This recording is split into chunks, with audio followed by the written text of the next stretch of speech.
Today we're going to talk about kickstarting your year. This is to help you to get the best business results that you can. Every year, most of us come out with a series of resolutions that we'd like to achieve in the new year. Most of us abandon them by the end of January, mainly because we don't take the time to think them through and make sure that they can fit in with our work and our life. By talking about and thinking about how best to define what you want to achieve means you're setting yourself up for a greater degree of business success. So how are we going to do this? Well, I've got a Kickstart checklist to help you get going in defining your goals and then putting them into action. The first step is to think about last year. We're going to discuss this and look at what went well, what didn't, and then use that to start to build our goals for the next year. Once we've looked back, we can then start to think, well, what are my priorities? What is it I want to achieve in this coming year? Based on those priorities, we can now produce a series of goals which move us towards those and break those goals down into simpler projects that are easier to achieve.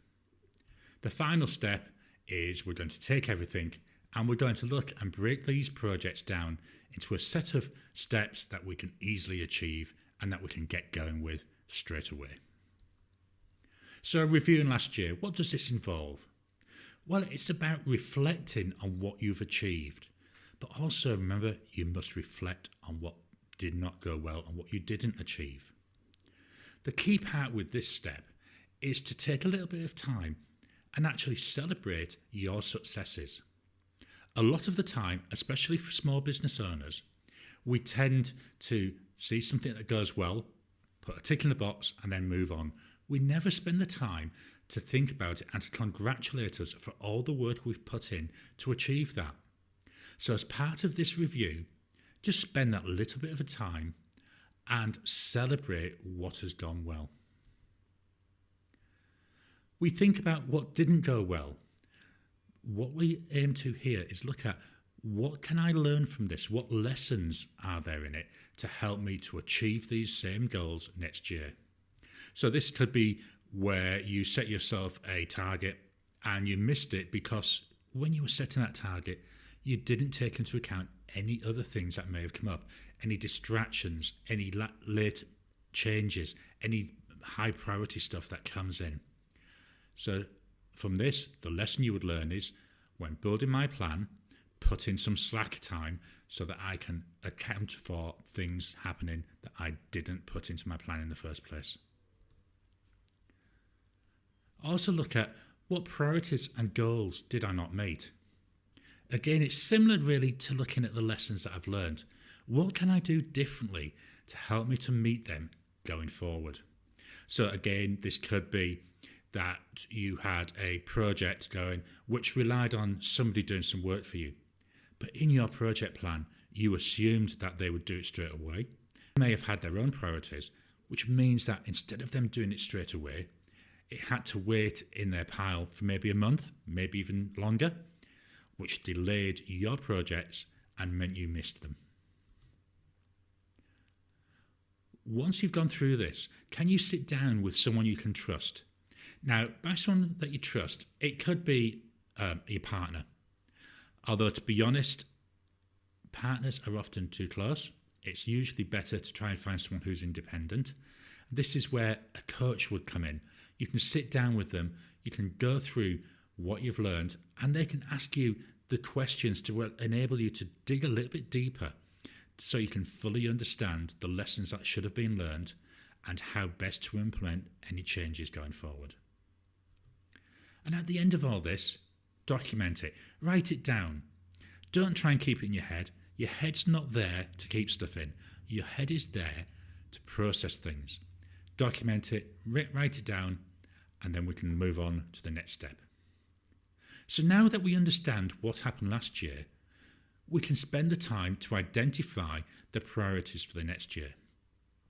Now, this is where my coaching and my courses come in handy because we spend a lot of time understanding what it is you want to achieve and then put into place a plan to achieve it. These next few slides we're going to briefly touch on some of the topics that we would go through in the course. We're going to look now at the high-level priorities you want to achieve. So this could be move to a new house. It could be get a new job. They're very high level. Think about them though, but don't just think about worker goals. The idea here is to think about your whole life, because everything you do is all intermixed. You can't have work and personal separate. They've got to meet together, because you may have a personal goal which might be to move to another city, but if you can't get work in that other city, you can't move to it. This is where tying the goals together comes in so handy. Once you've written down what your priorities are, now what I want you to do is spend a few minutes looking at each of them to visualize the end result. So this is where you're actually putting into your mind a picture of what it looks like when it's completed. So you may have a priority of you want $10,000 in the bank. That's nice and easy to say, nice and easy to write it down. But if you can visualize it, so for me, with that, I would go back to my childhood when there was Scrooge McDuck in the cartoon and he was diving into a whole load of coins. So for me, to visualize that $10,000, I would try and imagine $10,000 worth of coins and diving into it, just like Scrooge McDuck did. By visualizing it and getting it into your mind, and especially with a funny way of getting it into your mind, it means that it's going to be there and it's going to be in the front of your mind for a lot longer than just writing it down. And if it's on your mind, it's going to focus you so you can move towards that priority. Again, as with looking back, once you've come up with your priorities, it's a good opportunity to discuss them with a trusted person. Again, try and find someone who is independent, because they can help you fully explore what it means, and they may be able to help you identify any issues or changes that you need to make to your priorities to ensure that they are achievable. Once you've identified them priorities, write them down, get them documented, because if it's not written down, to be honest, it doesn't exist. The next step is to take those priorities and break them down into some smaller goals. So each priority can be achieved by doing a number of smaller steps. If we're trying to achieve something big, we're going to end up getting ourselves confused and going nowhere. But if we spend the time to break it down into some smaller individual goals, it makes it easier to achieve and more likely to achieve. Each of these goals should still be a challenge. I'm not saying we should be going to make things easy. So getting a new job, you may break that down into research jobs, research the job market, research companies, research competitors. You may even put down research going self-employed. The aim is to make sure that you come up with a list of challenging items. They don't need to be detailed yet, they're still high level, but each of these goals should move you towards one of your priorities. With these goals, try and come up with things that you can achieve and complete in under 6 months. Now, 6 months does seem like a long time. It's meant to. These are higher level goals. These are your 6 month to 1 year goals. Don't make them too simple. We're just trying to break things down to make it easier to move up to achieving those priorities. When you come up with these goals, the key thing to start here is to make sure that they're SMART. So they're specific, measurable, achievable, relevant, and timely. This means there's a timescale on it. They're there to move you towards your priority. They're things which, with a lot of hard work, you can achieve. You've got a way to know that you've achieved them, and they are very specific. There's no ambiguity. It keeps it nice and clear and clean and precise.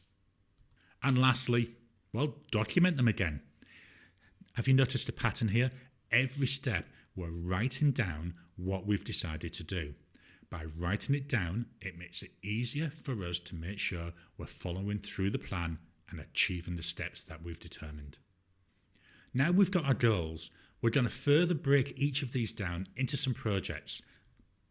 So by breaking them down, we're making them easy to achieve. So with our example of getting a new job, one of our goals was to produce a list of companies. So we may start a project and in there we'll say, find out of a list of competitors, find out a list of similar industries, find out a list of jobs even within the same company that I'm in. They're breaking down into some smaller steps, so each of those smaller steps becomes its own project. The idea with these projects is you don't want them to take more than 6 to 8 weeks to complete. So they're smaller chunks, they're still not little tiny things we can achieve straight away, but they're moving us up this tree. So we've got a project. That project helps us to achieve a goal. That goal helps us to achieve a priority. By breaking our large goals down, it makes them easier to achieve. And again, when we get to the next step, we're going to break these down even further. The smaller each step is, the easier it is to achieve. So by using our system, we've got the high level, hard priorities. We've got these little bit easier goals. And now we've got these easier projects that we can be moving towards and working towards to achieve our desired outcome. Like we did with goals, make sure that the projects are defined in a smart manner. And if you can, like we did with our priorities, visualize each one. Think about what's it going to look like? What's it going to feel like when I've finished this? The visualization technique is so important in achieving high quality results. If you can imagine it, if you can see it, if you can feel it, you're more likely to achieve your desired outcome. Once we've done this, guess what? Document it again, write it down, get it into a list, get it into a system that you can trust so you know you're going to move forward on this project. The last step, this is now taking these projects and breaking them down into a set of smaller, even more achievable actions. So these become single steps. They really are. This is the lowest level that you can break something down to and understand what it is that you need to do.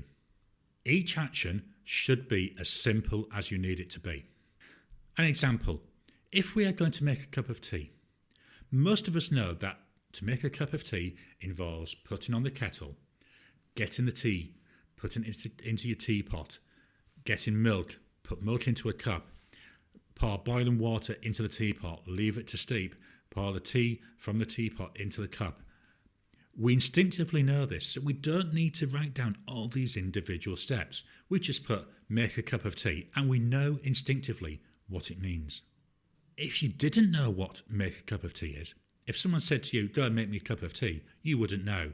And that's where you would break it down to these individual steps.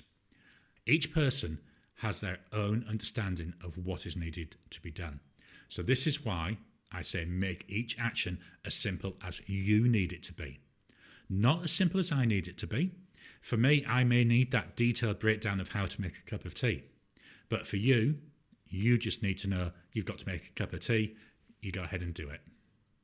Once we've got these steps, these individual actions, what we're going to do is think, right, what do I need to actually be able to do this? Now, in David Allen's Getting Things Done methodology, this is called contexts.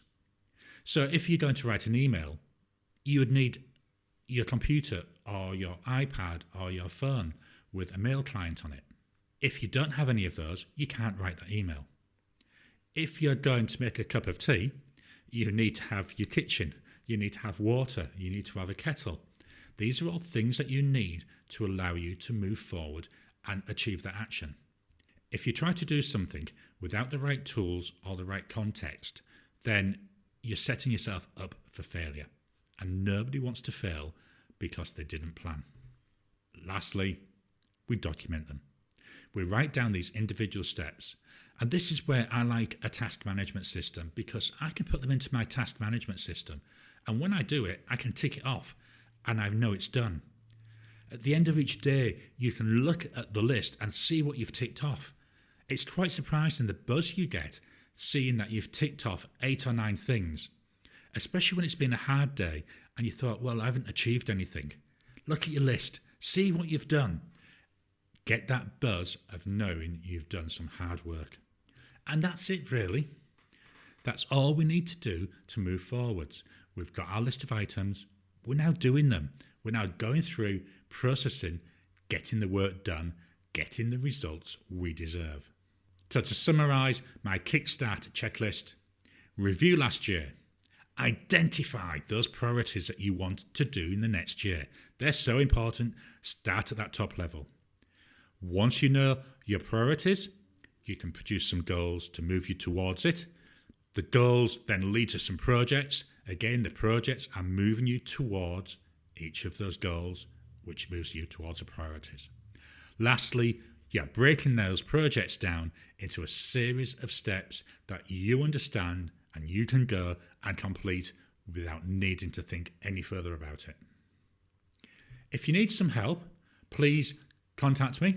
My contact details are gary@nextactions.com.au, or you can call me. My mobile number is 0415 591 672.